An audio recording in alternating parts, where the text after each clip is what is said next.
Today I am going to discuss about the human rights. Human rights are the fundamental rights. जो हमारे human rights है वो हमारे पास कौन सा राइट्स है, वो फंडामेंटल राइट्स है, गेटिंग, एंड फ्रीडम। तो human rights are fundamental rights and freedom that every person entitle to. हर एक जो पर्सन है वो किसके साथ जुड़ा है, regardless of their nationality, race, gender और religion.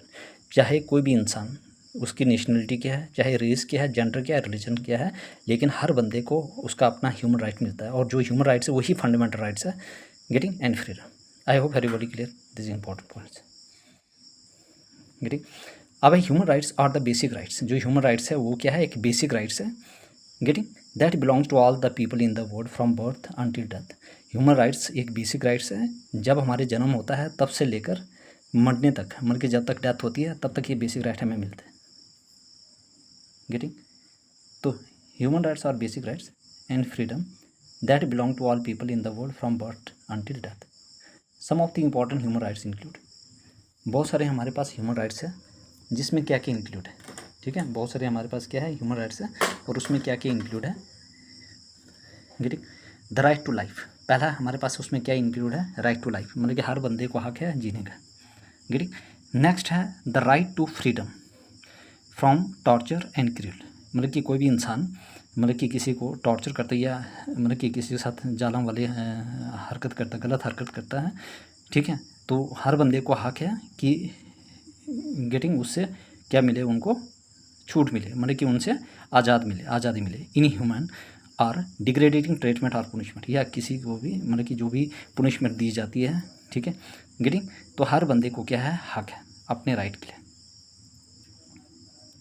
That right to freedom of expression, और हर बंदे को अपना right to freedom of expression है, गेटिंग, वो बोल सकता है, ठीक है, उसको पूरा हक है अपने राइट्स रखने का, ठीक है, अपने बोलने का पूरा अधिकार है, ठीक है। दैट राइट टू मतलब कि उसको इधर उधर जाने का हक है पूरा, गेटिंग, वो कहीं पर भी आज़ाद से जा सकता है, मतलब बिना किसी डर के, गेटिंग, कैन मूव, ठीक है, right to live, right to livelihood, ये सारा मतलब कि उसको पूरा अधिकार मिलता है। The right to freedom of assembly and association, और जो उसको पूरा एक इंडिविजुअल को पूरा अधिकार है कि जो असेंबली बना सकता है और मतलब कि अपना एक एसोसिएशन बना सकता है, यूनिटी बना सकता है, मतलब कि मिलजुल सकता है, गेटिंग, ये पूरा अधिकार है। द राइट टू एजुकेशन, हर बंदे को हक है कि वो अपना मतलब कि एजुकेशन ले सके, गेटिंग, मतलब कि पढ़ने का हक है, पढ़ाई करने का हक है। द राइट टू वर्क, हर बंदे को काम करने का हक है। द राइट टू हेल्थ, मतलब कि हर बंदे को अपना सेहत के ऊपर ख्याल रखने का हक है, मतलब कि राइट टू हेल्थ, मतलब कि तंदुरुस्त रहने का हक है। द राइट टू फूड, मतलब कि हर बंदे को खाने का अधिकार है, getting. I hope everybody clear this important points of the human rights, getting. Now move to the next page.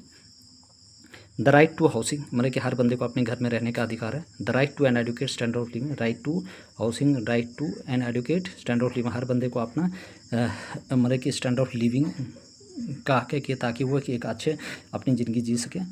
Introductions to human rights, अब इसकी जो इंट्रोडक्शन है उसके बैकग्राउंड क्या है वो उसके बारे में हम थोड़ा सा पढ़ेंगे, गेटिंग। अब यहाँ पे क्या है, सबसे इंपॉर्टेंट क्या है, हिस्टोरिकल बैकग्राउंड क्या है। हिस्टोरिकल कंटेक्ट में क्या है, human rights have evolved over century with milestone such as Magna Carta. जो ह्यूमन राइट्स है वो इवॉल्व हुआ है बहुत सारी सेंचुरी से, जैसे हमारे पास मैग्ना कार्टा है, shaping the concept of individual liberty. जो मैग्ना कार्टा है, जो अमेरिका में हम मतलब इंडिया में हम फंडामेंटल राइट्स बोलते हैं, और अमेरिका में इसी को क्या कहा जाता है, मैग्ना कार्टा, ठीक है। मतलब कि अमेरिका में मतलब कि जो फंडामेंटल राइट्स है उसको अमेरिका में कहा जाता है बिल ऑफ राइट्स, और इंडिया में कहा जाता है फंडामेंटल राइट्स, और वही फंडामेंटल राइट्स इंडिया में उसको कहा जाता है मैग्ना कार्टा, गेट, याद रखना। तो इसने क्या किया, shaping the concept of individual liberty, मतलब कि जो एक इंडिविजुअल को आज़ादी चाहिए, जो इंडिविजुअल का हक है वो इसमें दिया गया, गेट। ह्यूमन राइट्स, ठीक है, ये सब इंपॉर्टेंट है, गेटिंग। अब यूनिवर्सल एप्लीकेशन क्या क्या है, इसकी जो भी यूनिवर्सल एप्लीकेशन क्या है, human rights apply to every individual regardless of their, मतलब कि जो भी ह्यूमन राइट्स है वो हर एक इंडिविजुअल के ऊपर अप्लाई किया जाता है, चाहे वो किसी भी धर्म से बिलोंग करता हो, उसका सोशल स्टेटस जो भी हो, एंश्योरिंग देयर डिग्निटी और इक्वलिटी, ठीक है।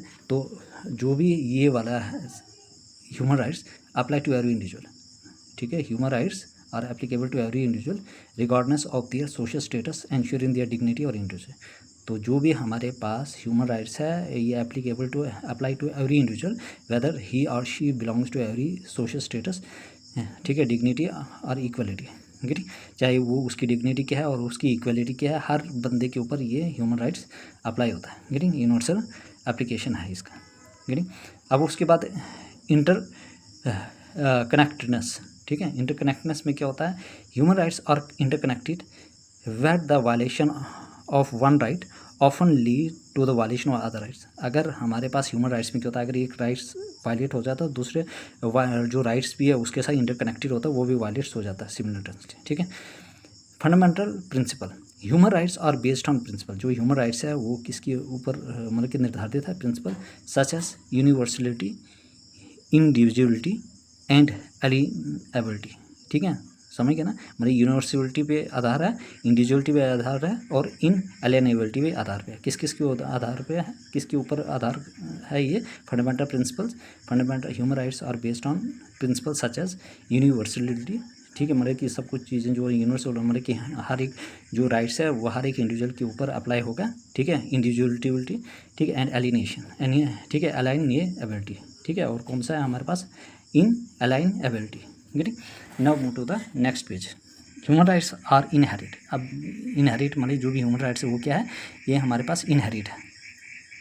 इनहेरिट का क्या मीनिंग हुआ, human rights are inherit meaning that they are not granted by any government और अदर अथॉरिटी। जो भी ह्यूमन राइट्स है वो क्या है, इनहेरिट। ये ना तो हमें गवर्नमेंट ने दिया है ये राइट्स, ना तो किसी अथॉरिटी ने दिया है। ठीक है, तो ह्यूमन राइट्स आर इनहेरिट के मीन्स मतलब कि this rights are not given by the government और एनी अदर अथॉरिटी। गेटिंग, ये हमें ऑटोमेटिकली मिल जाता है। They are universal meaning that they apply to every one. मतलब कि यूनिवर्सल का मीनिंग ये है कि हर एक इंडिविजुअल के ऊपर अप्लाई होता है, एवरीवेयर, हर एक जगह। They are individual meaning that they can not be separated from each other. ये क्या होता है, इंडिविजुअल होता है, मीन्स ये राइट्स एक दूसरे से अलग नहीं होते हैं। ठीक है, इनको सेपरेट नहीं किया जाता एक दूसरे से। तो they are individual because this rights, they are individual because individual meaning that they cannot be separated from each other. Getting? They are interdependent meaning that they work together to protect people dignity and well-being. देखो, ये जो rights होते हैं ये interdependent होते हैं, इसलिए होते हैं कि इसका मीनिंग क्या है कि मतलब कि ये आपस में इकट्ठा होकर काम करते हैं, मतलब कि लोगों का जो भी राइट्स है उसको प्रोटेक्ट करने के लिए, चाहे डिग्निटी हो चाहे वेलबींग हो। तो ये जो राइट्स होते हैं ये इंटरडिपेंडेंट होते हैं। इंटरडिपेंडेंट मीन्स मतलब कि ये जो राइट्स होते हैं वो आपस में दे वर्क टूगेदर, ये आपस में इकट्ठा काम करते हैं कि ताकि इस राइट्स को बचाया जा सके। ठीक है, लोगों की डिग्निटी और वेलबींग को बचा सके। Inalienability means human rights are inherit to individual and can not surrender और रिमूव। ठीक है, मतलब कि जो भी ह्यूमन राइट्स होता है वो इनहेरिट होता है, हम इस राइट्स को ना तो हटा सकते हैं ना तो इसको सरेंडर कर सकते हैं। ठीक है, तो इसका मतलब कि इन अनाइलेबिलिटी क्या होता है, मतलब they can not be removed और surrender. No one can give up, ना तो कोई अपना जो राइट्स है वो वॉलंटरी मतलब कि छोड़ देगा, मतलब कोई भी अपने राइट्स नहीं छोड़ सकता है। देयर ह्यूमन राइट्स कैन, ठीक है, there human rights nor can neither other take them away, या ना तो कोई इन राइट्स को ले सकता है। तो ह्यूमन राइट्स जो भी इंपॉर्टेंट ह्यूमन राइट्स क्या हुआ है वो इनहेरेंट है, meaning that they are not granted by the government और अदर अथॉरिटी। ये ना तो गवर्नमेंट देती है ना तो कोई अदर दूसरी अथॉरिटी देती है। ये यूनिवर्सल होता है, meaning they apply to everyone और हर एक जगह। They are individual meaning that they can not be separated from each other. Getting, they are interdependent meaning that they work together to protect people's dignity and well-being. Getting, in alienability means human rights are inherent to individual and cannot be surrendered or removed. No one can give up voluntary, कोई भी इसको अपने जो भी rights को नहीं खो सकता है, ना तो वो अपने वॉलंट्री मतलब कि उसको क्या कर सकता है, छोड़ नहीं सकता है। ठीक है, ह्यूमन राइट्स जो होता है, ठीक है, ना तो उसको कोई ले सकता है, ठीक है, ना तो उसको उससे कोई छीन सकता है, ना तो कोई इंडिविजुअल अपने हक दे सकता है। ठीक, तो कोई भी इंसान जो है वो अपना हक नहीं छोड़ सकता है। ठीक, आई होप एवरीबॉडी क्लियर। नेक्स्ट, अब हमारे पास है United Nations universal declaration of human rights. जो भी यूनाइटेड नेशंस है, universal declaration of human rights, ये क्या है, ये कब अडॉप्ट हुआ था, ये अडॉप्ट हुआ था 1948 में। Universal declaration of human rights were adopted by the United Nations general assembly on December 10, 1948। जो भी अडॉप्टेड कब हुआ था, human rights declaration, United nation declaration, universal declaration human rights, जो भी United Nation universal declaration human rights कब adopt हुआ था, ये हुआ था 10 दिसंबर 1948 में। तो the universal declaration human rights वो adopted by the United Nation General Assembly ने अडॉप्ट किया था 10 दिसंबर 1948 को। गेटिंग, याद रखना ये this date is very very important. जो भी हमारे पास यूनिवर्सल जो ह्यूमन राइट्स डिक्लेरेशन वो अडॉप्ट हुआ था 1948, किसने किया था? By general assembly 10 December 1948। Getting, अब इसमें कितने आर्टिकल हैं? 30 article. The declaration consist of 30 article. कितने आर्टिकल है? How many articles are there? 30 article that outline the rights and freedom every individual should enjoy, कि ताकि इन राइट के according हर एक इंडिविजुअल क्या कर सके? एंजॉय कर सके। गेटिंग, अब इंटरनेशनल स्टैंडर्ड क्या क्या इंपॉर्टेंट है? इंटरनेशनल स्टैंडर्ड क्या है? The declaration set the international standard for the promotion और प्रोटेक्शन ऑफ ह्यूमन राइट्स। जो डिक्लेरेशन ने क्या किया था, कुछ ऐसी चीज़ें सेट की थी कि ताकि वो हमारे जो भी इंडिविजुअल राइट्स है उसके स्टैंडर्ड, इंटरनेशनल स्टैंडर्ड जो भी प्रमोशन एंड प्रोटेक्शन, मतलब कि उस राइट्स को प्रमोट कर सके और प्रोटेक्ट कर सके। किस राइट्स को? ह्यूमन राइट्स को। तो ह्यूमन राइट्स की प्रोटेक्शन और प्रमोशन के लिए इंटरनेशनल स्टैंडर्ड ने इस डिक्लेरेशन को सेट किया हुआ है। गेटिंग, द यूनाइटेड नेशंस, जो भी United Nations declaration human rights is not a legally bounded document. ये किसी डॉक्यूमेंट से जुड़ा, मतलब कि जो भी ह्यूमन राइट्स जो डिक्लेरेशन है, ठीक है, वो बाइंडिंग नहीं है लोगों के साथ कि भाई, या मतलब कि ये किसी कंट्री के साथ बाइंडिंग नहीं है। मतलब कि एक स्टैंडर्ड सेट किया है हर एक कंट्री ने। मतलब कि ये नहीं कि अगर कोई कंट्री इसको फॉलो करना चाहते हो तो ठीक है, नहीं करना चाहते तो उसकी अपनी मर्जी है। ठीक है, if you talking about north Korea है ना, तो वो अपना स्टैंडर्ड से कर रहा है, तो वो तो किसी की मान नहीं रहा था। तो हर कंट्री की अपनी अपनी है कि वो इस चीज़ को फॉलो करे या ना करे। ठीक है, तो ये किसी के साथ बाइंडिंग डॉक्यूमेंट नहीं है, but it has been influential in shaping international law and human practice. ठीक है, ह्यूमन राइट्स प्रैक्टिस। ये इसलिए कि ताकि अगर आप अच्छा काम करोगे, अपने देश का में अच्छा काम करोगे या ह्यूमन राइट्स को प्रोटेक्ट करोगे, उसमें प्रमोट करोगे, गेटिंग, तो इससे क्या होगा कि आपका स्टैंडर्ड ऑफ लिविंग बढ़ेगा, डेवलपमेंट होगी, और उससे क्या होगा, मतलब सब कुछ चीज़ें अच्छी होगी तो इंटरनेशनली आपको रिकग्नाइजेशन मिलेगी और आपकी प्रेज़ होगी, मतलब कि तारीफ़ होगी कि भाई ये चीज़ है, और एक इंटरनेशनली पूरी शेप होगा आपके पास लॉ और ह्यूमन राइट्स की प्रैक्टिस में। Many countries have incorporated adopted the UDHR in their own constitution and laws. बहुत सारे ऐसी कंट्री है जिन्होंने यूनाइटेड नेशन यूनिवर्सल डिक्लेरेशन जो ह्यूमन राइट्स है, इनको अपने लॉज में भी अडॉप्ट किया, इनकॉर्पोरेट किया। ठीक है, गेटिंग, और इनको अपने कानून में डाले और लॉज बनाए है। गेटिंग, ठीक है, इनका पालन किया हुआ बहुत सारे कंट्री ने, और कुछ ऐसे कंट्री जो लोग इनको, ऐसे देश है जो इनको फॉलो नहीं करता है ना। बहुत सारे ऐसे कुछ ऐसे देश है जो इन चीज़ के ऊपर मतलब कि उस चीज़ को इम्प्लीमेंट नहीं करते। गेटिंग, तो ये चीज़ इंपॉर्टेंट है। तो UDHR is not a legally binding documents but it has been influential in shaping international laws and human rights practice. Many countries have incorporated या adopted UDHR into their own constitution and laws. बहुत सारे लोगों ने इस चीज़ को अपने constitution और laws में अडॉप्ट किया हुआ है। ठीक है, बहुत सारे जो कंट्रीज़ है उन्होंने अडॉप्ट किया है UDHR अपने कॉन्स्टिट्यूशन और लॉज में। Getting, I hope everybody clear this important points. Next, अब है civil and political rights. Civil and political rights क्या क्या है एक ह्यूमन बींग से? राइट टू वोट, हर बंदे को वोट डालने का हक है, बिल्कुल। राइट फ्रीडम ऑफ स्पीच है, बिल्कुल। इक्वलिटी बिफोर लॉ, मतलब कि हर बंदा मतलब कि कानून के सामने इक्वल है। तो राइट टू वोट क्या है?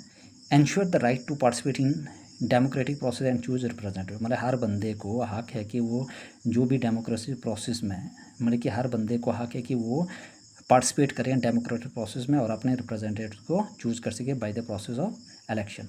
मतलब कि राइट टू वोट, मतलब हर बंदे को क्या हक है कि ताकि वो वोट डालें और अपना रिप्रेजेंटेटिव अपने अकॉर्डिंग चूज करें, मतलब कि उसको जिताएं, कंटेस्ट करवाएं।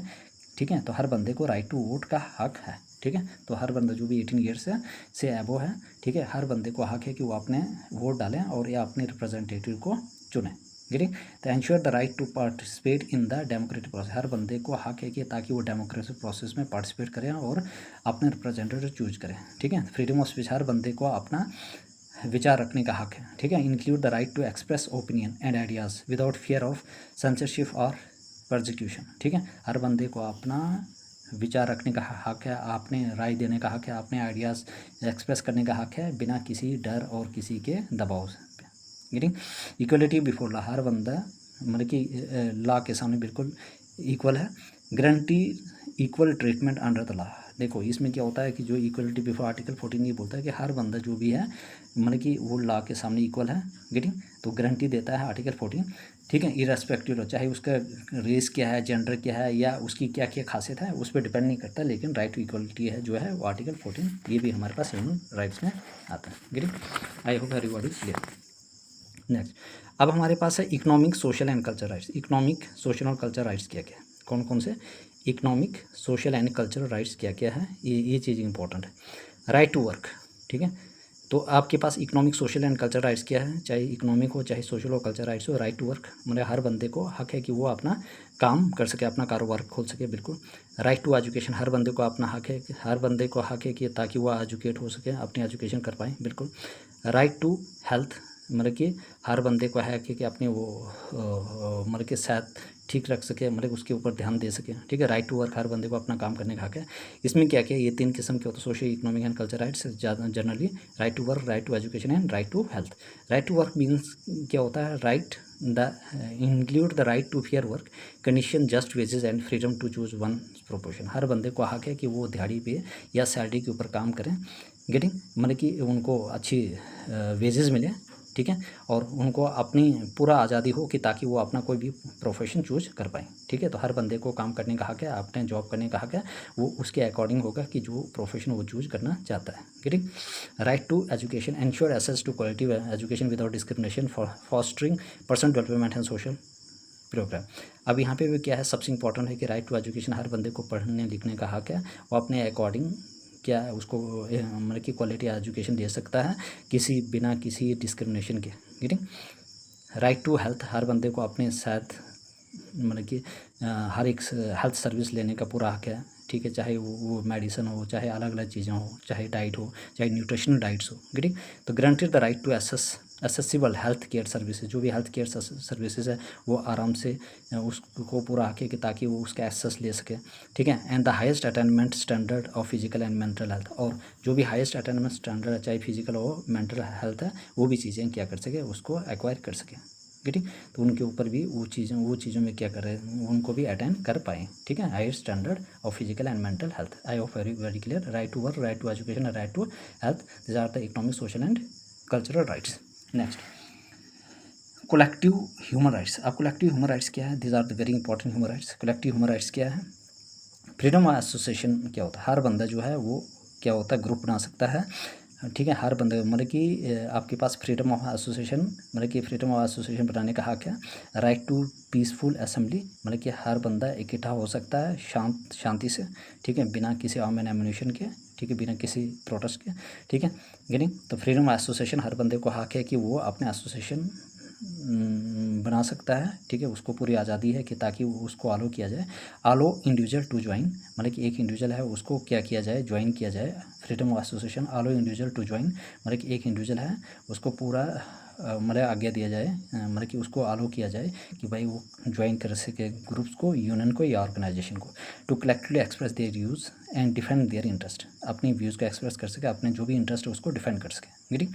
नेक्स्ट है right to peaceful assembly, protect the right to gather peacefully, protest और hold public demonstrations to express grievances और एडवोकेट फॉर चेंज। देखो अब यहाँ पे क्या होता है कि एक इंडिविजुअल है उसको पूरा हक है कि ताकि वो जितने भी इंडिविजुअल है वो आपस में पीसफुली इकट्ठा हो सकते हैं, प्रोटेस्ट कर सकते हैं या हड़ताल पे बैठ सकते हैं कि ताकि वो अपनी जो भी ग्रीवेंसेस हैं या फॉर और एडवोकेट फॉर चेंज कि मतलब जो भी ग्रीवेंसेस है उनको मनवा सकें, मतलब उनके ऊपर अमल करवा सकें, ठीक है। और जो चीज़ें डिमांड नहीं मानी जा रही है तो उनके ऊपर वो मनवा सकते हैं गवर्नमेंट से या कोई भी डिपार्टमेंट हो, ठीक, उनको पूरा हक है। अब indigenous rights, recognize the legal and customary rights मतलब कि इंडिजिनस राइट्स क्या होता है, जो recognize the legal and customary rights of indigenous people including protection of their culture, lands and self determination. अब जो हमारे पास कस्टमरी राइट्स क्या, इंडिजिनस राइट्स क्या ऐसे राइट्स है, कोई भी इंडिविजुअल है उनके लीगल और कस्टमरी राइट्स को पहचाना जाए, ठीक है, ऑफ इंडिजिनस पीपल जिनमें क्या क्या शामिल है उनको प्रोटेक्ट किया जाए, उनका जो भी राइट्स है, ठीक है, चाहे वो कल्चर है, चाहे लैंड हो या जो भी उनके साथ भेदभाव हो रहा है, ठीक है, गेटिंग। तो लैंड आपके पास है, कल्चर है और जो भी सेल्फ डिटर्मिनेशन है, ठीक है, लैंड एंड सेल्फ डिटर्मिनेशंस, गेटिंग। याद रखना ये चीज़ इंपॉर्टेंट है कि जो भी आपके पास लैंड है, आप जो कल्चर है उनको भी प्रोटेक्ट किया जाए और उनका जो भी सेल्फ डिटर्मिनेशन है वो सारा चीज़ें, ठीक है। तो लीगल और customary rights of indigenous people उनको भी रिकॉग्नाइज किया जाए, getting. I hope everybody clear. Move to the next page. Violation of human rights. अब जब हमारे पास वायलेशन हो जाता है किसका, ह्यूमन राइट्स का, तो क्या क्या होता है उसमें हम थोड़ा सा नज़र डालेंगे।